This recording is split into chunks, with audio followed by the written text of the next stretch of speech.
Olá! Seja muito bem-vindo ao nosso canal. Aqui você encontra reflexões poderosas e acessíveis sobre as Escrituras, explorando cada capítulo da Bíblia com atenção e clareza. É uma alegria ter você conosco nessa jornada de aprendizado e crescimento espiritual. Primeiramente, quero agradecer ao nosso Senhor, Jesus Cristo, pela oportunidade de estar fazendo este vídeo para vocês e agradecer aos mesmos pelo tempo disponibilizado para assistir. Muito obrigado. Lembrando, primeiro faço a leitura da palavra, depois apresento os significados e no final informo a conexão com o Antigo Testamento. Se você achar melhor ouvir a conexão com o Antigo Testamento, basta ir para a numeração que aparece na tela. Este é o momento onde inicio a conexão. Fica o convite para ouvir a palavra e seu significado. O terceiro e último capítulo da segunda epístola aos Tessalonicenses encerra a carta com forte apelo à responsabilidade prática, à disciplina e ao trabalho. Após esclarecer os mal-entendidos sobre o fim dos tempos, o apóstolo Paulo pede as orações da igreja para que a palavra de Deus continue a se espalhar rapidamente e passe a corrigir um problema urgente na comunidade. A ociosidade de alguns membros que, motivados por uma expectativa equivocada da vinda de Cristo, haviam abandonado seus empregos e viviam de forma desordenada.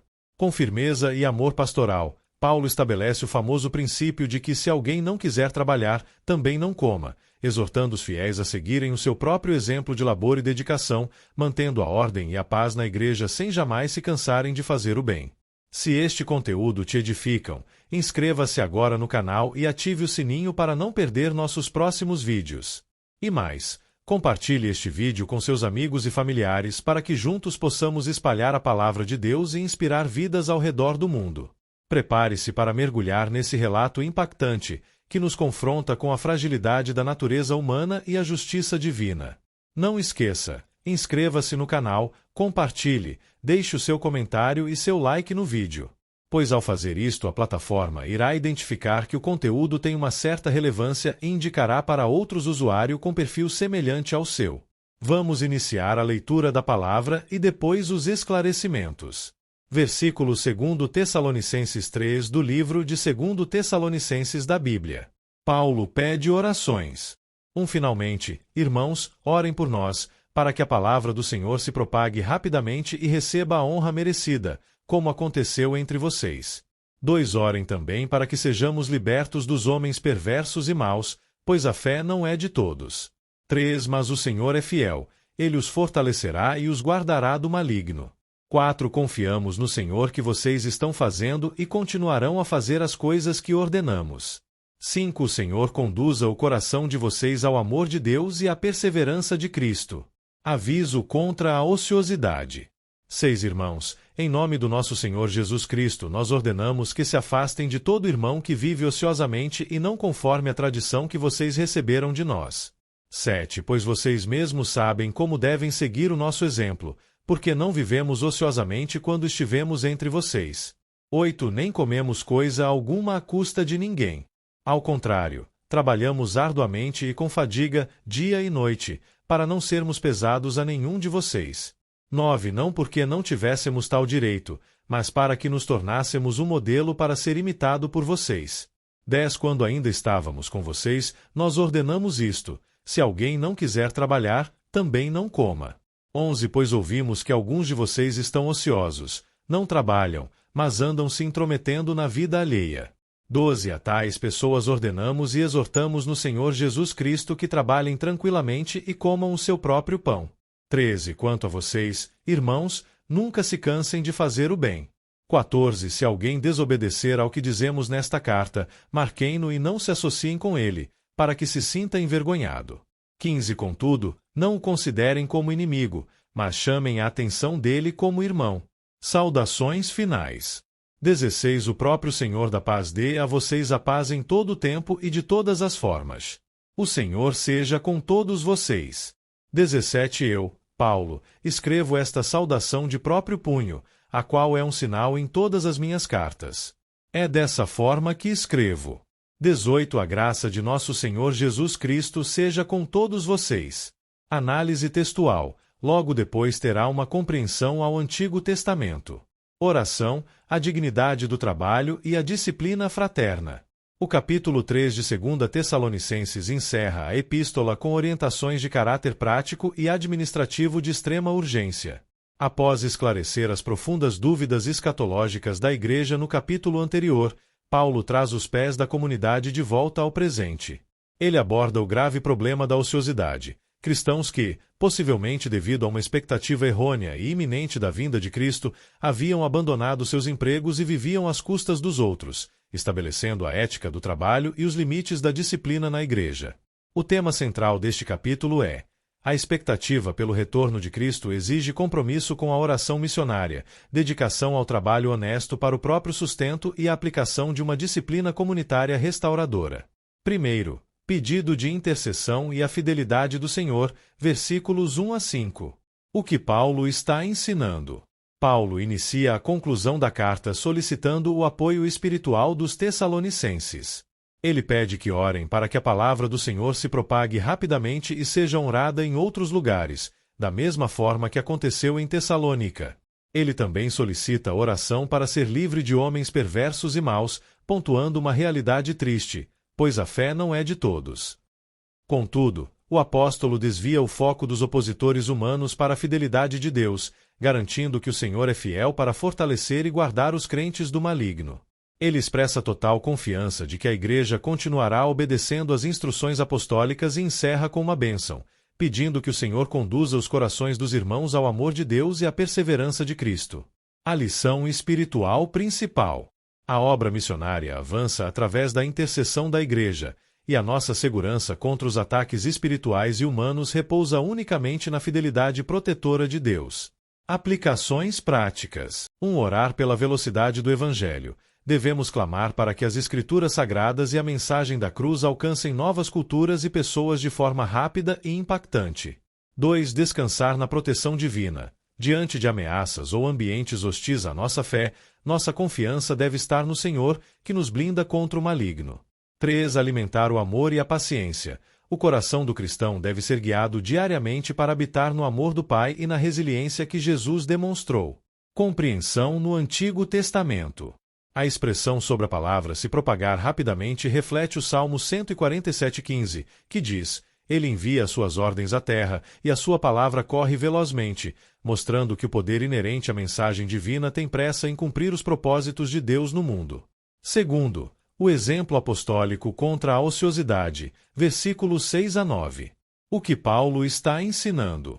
Em nome do Senhor Jesus Cristo, Paulo emite uma ordem severa. A Igreja deve se afastar de qualquer irmão que viva ociosamente, de forma desordenada e preguiçosa, quebrando a tradição prática ensinada pelos apóstolos. Ele evoca o exemplo que sua própria equipe deu quando esteve na cidade. Os apóstolos não viveram de braços cruzados, nem comeram à custa de ninguém.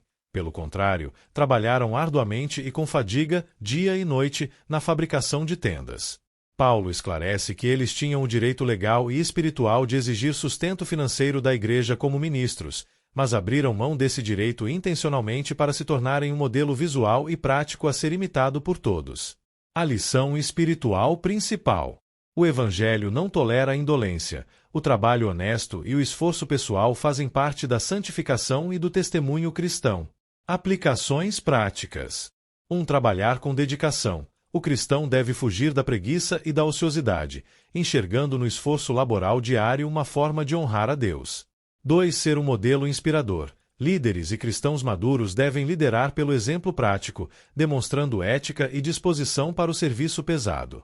3. Praticar a renúncia por amor. Às vezes, para abençoar ou ensinar alguém, precisamos abrir mão de direitos legítimos em favor do crescimento do próximo. Compreensão no Antigo Testamento.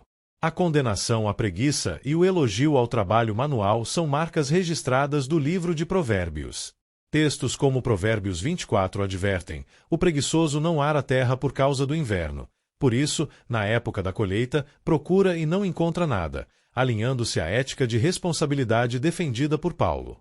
Terceiro, a lei do trabalho e o confronto dos intrometidos, versículos 10 a 13. O que Paulo está ensinando? Paulo relembra uma regra máxima que já havia estabelecido verbalmente em sua visita: se alguém não quiser trabalhar, também não coma.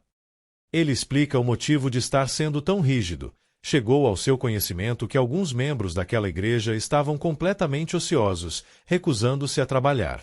O apóstolo aponta o efeito colateral da falta de ocupação. Quem não trabalha acaba gastando tempo se intrometendo na vida alheia. A essas pessoas, Paulo ordena e exorta, sob a autoridade de Jesus Cristo, que comecem a trabalhar tranquilamente para comer do seu próprio pão, sustentado pelo esforço próprio. Para o restante da igreja que andava corretamente, ele deixa um encorajamento: nunca se cansem de fazer o bem. A lição espiritual principal. A ociosidade é a raiz de pecados sociais como a fofoca e a intromissão. A dignidade humana exige que cada um coma do fruto do seu próprio suor. Aplicações práticas. 1. Evitar a intromissão. Manter a mente e as mãos ocupadas com responsabilidades produtivas nos protege de cuidar da vida alheia ou gerar intrigas. 2. Buscar a autossuficiência honesta. Devemos nos esforçar para não ser um peso financeiro desnecessário para nossa família ou para a igreja. 3. Perseverar na benevolência. Mesmo quando alguns abusam da bondade, a igreja não deve fechar o coração. O mandamento é continuar praticando o bem aos necessitados reais. Compreensão no Antigo Testamento. A ideia de comer o fruto do próprio trabalho é vista no Antigo Testamento como uma grande bênção e sinal de aprovação divina. O Salmo 128:2 declara: do trabalho de tuas mãos comerás, feliz serás, e tudo te irá bem, mostrando que o trabalho é parte do plano original de Deus para a felicidade humana. 4. A disciplina restauradora e a assinatura da paz, versículos 14 a 18. O que Paulo está ensinando? O apóstolo estabelece as diretrizes para lidar com os rebeldes que insistissem em desobedecer às instruções da carta. O desobediente deveria ser marcado, e a igreja deveria interromper a associação e a comunhão íntima com ele, para que o indivíduo sentisse vergonha de sua conduta inadequada. No entanto, Paulo impõe um limite crucial para evitar o rancor. Não o considerem como inimigo, mas chamem a atenção dele e admoestem-no como irmão. A punição visa a restauração, não a destruição. Ele encerra a carta clamando para que o Senhor da paz conceda paz em todo o tempo e de todas as formas. Paulo assina a carta de próprio punho como um selo de autenticidade contra cartas falsas e despede-se com o desejo de que a graça de Jesus seja com todos eles. A lição espiritual principal. A disciplina na igreja deve visar ao arrependimento e à restauração do pecador, sendo aplicada com firmeza, mas mantendo o vínculo do amor fraternal. Aplicações práticas. 1. Aplicar limites saudáveis. A igreja e as famílias precisam confrontar o erro e não tolerar a rebeldia crônica, usando o afastamento como ferramenta educativa. 2. Corrigir sem odiar. Quando for necessário chamar a atenção de alguém, o sentimento deve ser de misericórdia pastoral, tratando o faltoso como irmão e não com hostilidade. 3. Buscar a paz integral. Devemos clamar para que a paz que vem de Deus governe os nossos relacionamentos em todas as circunstâncias da vida. Compreensão no Antigo Testamento. O princípio de corrigir um membro da comunidade para o seu próprio bem, sem guardar ódio no coração, cumpre a lei de Levítico 19:17. Não guardem ódio contra o seu irmão no coração. Repreendam o seu próximo abertamente, para que não sejam cúmplices do pecado dele, que equilibra perfeitamente a firmeza com o amor. Resumo dos pontos-chave. Primeiro, a igreja deve cooperar com as missões por meio da oração, confiando que Deus é fiel para nos fortalecer e proteger do maligno. Segundo, os apóstolos trabalharam arduamente dia e noite para não serem pesados a ninguém, deixando um modelo claro de esforço contra a preguiça. Terceiro, quem se recusa a trabalhar não deve ser sustentado pela comunidade. A mente vazia gera intromissão na vida alheia e desordem. Quarto, a desobediência deve ser tratada com firmeza através do afastamento social, mas o infrator deve ser tratado com amor fraternal visando a sua restauração. Reflexão espiritual final. Ao encerrarmos o estudo das cartas aos Tessalonicenses, 2 Tessalonicenses 3 nos deixa um valioso ensinamento sobre o equilíbrio da vida cristã. Paulo nos mostra que uma espiritualidade saudável não nos afasta dos deveres simples do dia a dia. Pelo contrário, ela nos torna pessoas mais responsáveis e produtivas. Esperar a vinda de Jesus não significa abandonar o emprego, subir no topo de um monte e cruzar os braços. Significa, sim, trabalhar com integridade, pagar as próprias contas, cuidar da própria vida e ter recursos para abençoar os necessitados. A santidade se manifesta na fábrica, no escritório, no comércio e nas tarefas do lar. Que a nossa vida seja marcada por esse equilíbrio, os olhos fitos no céu aguardando o Senhor da paz, mas as mãos operosas na terra fazendo o bem.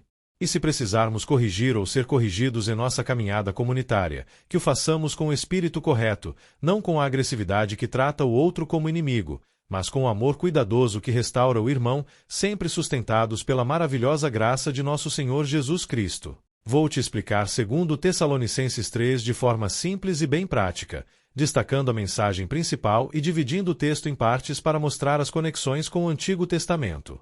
Tema central: a responsabilidade na vida cristã, a importância da oração missionária, da proteção divina contra o mal e do dever do trabalho honesto contra a preguiça e a ociosidade. Primeira parte: o pedido de oração e a fidelidade de Deus, versículos 1-5. Versos 1-2, para que a palavra do Senhor se propague rapidamente e sejamos libertos dos homens perversos. Significado: Paulo pede que a igreja ore para que a mensagem do Evangelho corra livremente e seja glorificada, e também por proteção contra opositores violentos. Ele lembra uma realidade dura: nem todas as pessoas estão abertas à fé. Verso 3: Mas o Senhor é fiel, ele os fortalecerá e os guardará do maligno. Significado: enquanto os homens falham e são infiéis, a fidelidade de Deus é uma rocha inabalável. Ele é quem dá a estrutura interna para o cristão ficar de pé e serve como um escudo protetor contra os ataques do diabo, o maligno. Ligação com o Antigo Testamento. O tema de Deus como o protetor fiel que guarda o seu povo contra o mal é o coração da teologia dos Salmos. Em Salmo 121, 7-8, lemos explicitamente: o Senhor o guardará de todo o mal, ele guardará a sua vida. Paulo reafirma essa promessa da aliança do Antigo Testamento, garantindo que o mesmo Deus que guardava Israel no deserto guarda a igreja das ciladas espirituais. Verso 5: O Senhor conduza o coração de vocês ao amor de Deus e à perseverança de Cristo. Significado: o crescimento espiritual não é automático. É o Senhor quem precisa guiar os sentimentos e as motivações profundas, o coração, do crente para que ele viva cheio de amor e com a mesma firmeza que Jesus demonstrou. Segunda parte: o dever do trabalho e o combate à preguiça, versículos 6-12. Verso 6: Se afastem de todo irmão que vive ociosamente. Significado: Paulo dá uma ordem solene. Viver de forma preguiçosa, dependendo dos outros sem necessidade e recusando-se a trabalhar, é uma quebra do padrão cristão. A igreja não deve apoiar esse comportamento. Versos 7-9. Trabalhamos arduamente, para não sermos pesados a nenhum de vocês. Significado: os apóstolos tinham o direito de receber sustento financeiro da igreja pela pregação do Evangelho, mas abriram mão desse direito por amor. Eles pegaram no pesado e trabalharam dia e noite em profissões comuns para dar o exemplo prático de dedicação. Verso 10. Se alguém não quiser trabalhar, também não coma. Significado: esta é uma regra clara de justiça social na igreja. O sustento e a assistência da comunidade são para os necessitados e impossibilitados, e não para quem usa a religião como desculpa para a vagabundagem. Versos 11 e 12. Não trabalham, mas andam se intrometendo na vida alheia. Significado: Paulo aponta a consequência psicológica e social da preguiça. A mente vazia se torna oficina de fofocas. Quem não tem o que fazer gasta o tempo cuidando, julgando e atrapalhando a vida dos outros. A ordem é que trabalhem em paz e sustentem a si mesmos, comam o seu próprio pão. Ligação com o Antigo Testamento. Toda esta ética sobre a dignidade do trabalho e a condenação da ociosidade reflete a teologia da sabedoria do Antigo Testamento, especialmente o livro de Provérbios. O sábio Salomão escreveu extensamente alertando que a preguiça leva à pobreza e destrói o caráter. Provérbios 6:11, 19:15. Além disso, o trabalho foi instituído por Deus antes mesmo da queda do homem no Éden. Gênesis 2:15. Mostrando que o labor diário é uma bênção e parte do plano original da criação para o ser humano. Terceira parte: a disciplina amorosa e a consistência, versículos 13 e 15. Verso 13: Quanto a vocês, irmãos, nunca se cansem de fazer o bem. Significado: enquanto adverte os preguiçosos, Paulo incentiva o restante da igreja. Ver pessoas se aproveitando da comunidade pode desanimar quem é correto, mas o cristão deve continuar praticando a generosidade e a justiça sem esmorecer. Versos 14 e 15. Marquem-no e não se associem com ele, contudo, não o considerem como inimigo. Significado: o princípio da disciplina na igreja. Quem desobedece publicamente à palavra deve sofrer o isolamento social da comunidade para perceber o erro e sentir vergonha de sua postura. Porém, o objetivo nunca é a destruição da pessoa, e sim a restauração. Ele não deve ser tratado com ódio, como um inimigo, mas corrigido com amor, como um irmão. Quarta parte. Bênção e autenticação, versículos 16 e 18. Verso 16. O próprio Senhor da paz dê a vocês a paz em todo o tempo e de todas as formas. Significado: a verdadeira paz não é a ausência de problemas, mas a presença de uma pessoa, o Senhor da paz.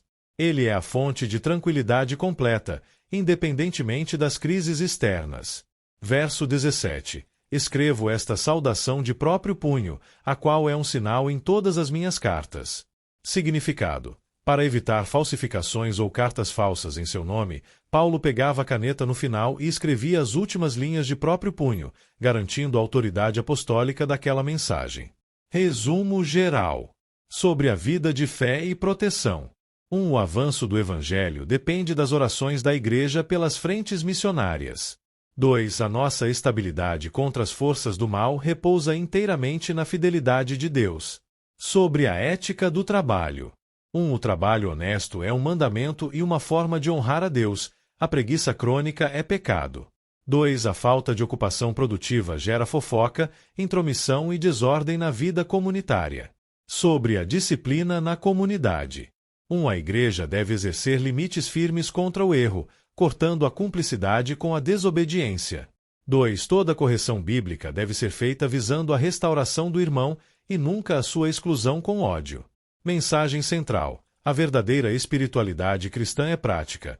Ela vigia em oração, confia na proteção de Deus, trabalha honestamente com as próprias mãos e cuida da ordem e da paz na comunidade. Aplicação prática hoje. Primeira, ore por seus pastores e missionários. Em vez de apenas cobrar ou criticar a liderança, gaste tempo clamando a Deus para que dê livramento a eles e abra portas para que a palavra alcance mais pessoas. Segunda, rejeite a ociosidade e a fofoca. Cumpra as suas obrigações profissionais e estudantis com zelo. Lembre-se de que usar o tempo livre para se intrometer na vida dos outros nas redes sociais ou em conversas vazias quebra o padrão de Deus para você. Terceira, enxergue o seu trabalho como um ato de adoração. Seja limpando uma casa, programando um software, vendendo um produto ou gerenciando uma empresa. Faça-o com dedicação para comer o seu próprio pão com dignidade. Quarta, não apoie o erro por conveniência. Se um irmão próximo está caminhando de forma desordenada e pecaminosa, não finja que nada está acontecendo. Chame a atenção dele em particular, com amor e respeito, buscando trazê-lo de volta ao caminho correto. Quinta, não desanime de praticar o bem. Mesmo quando as pessoas forem ingratas ou se aproveitarem da sua bondade, continue agindo com generosidade e integridade, pois a sua recompensa vem do Senhor da paz. E chegamos ao fim de mais um vídeo. Espero que você tenha gostado e aprendido algo novo com a gente. Se você curtiu o conteúdo, não esqueça de deixar o seu like, seu comentário, além de compartilhar e se inscrever no canal. Isso ajuda muito, para continuarmos a trazer conteúdos incríveis para você. Obrigado por assistir, nós encontramos no próximo vídeo. Até mais!